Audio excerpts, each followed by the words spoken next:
According to legend, gnomes are there to protect their kingdom from evil sorcery. They use their magical powers to help them in their crucial role. In the past, gnomes tend to live on the ground, but in modern times their habitat has evolved, and more often than not they're found living in people's gardens. Some have been known to travel all over the world, to infinity, and to random kitchens. A group of students move into their new flat to find someone was already living there. We'll meet with some of Gnomey's flatmates to find out the brutally honest truth of life with a gnome. So Gnome was here when we moved in. He was pretty much just sitting on that table, looking at us as we were moving in the door. The first time we actually suspected something was wrong, I was making a cup of tea, and I'd gone into the fridge to get milk, and the gnome was there. He was on the shelf looking at me, and I just didn't like it. I got shivers, and I just grabbed the gnome, chucked him in the cupboard, locked it tight, and I thought that was the end of it. But after I went to make a cup of tea, I put the tea bag in the bin, and he's there staring up at me. We just didn't know what to do. So what do you do when you have a gnome terrorizing you in your very own home? We had to act fast. We had an unholy creature in our flat, so we had to do our best to stop him. We're just going to have to hope it works this time.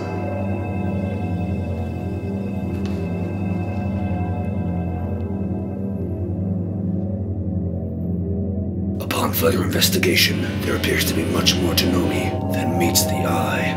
Well, he makes us do really awful stuff.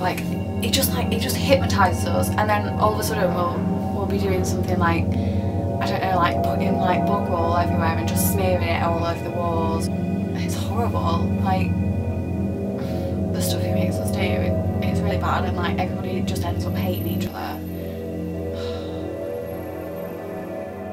But as ever, with any relationship, there are two sides to the story. Gnomey is the best friend I've ever had. He's the cheekiest little chappy I've ever known. He's loving, friendly.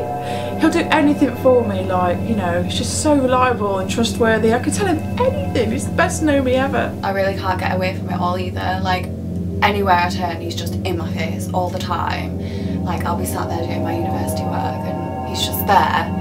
He's next to me, just staring at me with his piercing eyes. And he's there. I just can't get away from him, and it's so stressful, and it's horrible, really horrible. The flatmates make Gnomey so upset they torture his poor little soul, so he often teleports. Okay? And he'll teleport anywhere. It doesn't matter where it is, he'll just teleport. If they're harassing him, he will teleport. And I've had complaints that Gnomey is just springing up in the middle of nowhere, in people's cupboards, in people's wardrobes, people's bathrooms, but it's not his fault. He's a nice little gnome. You just have to get to know him. He doesn't hypnotise them. He does not control them. Listen, I've known Gnomey for what, 10 years? He's never hypnotised me or tried to control me, so I don't know what they're talking about. Are you joking? Oh my god. How can it? No, that is just ridiculous.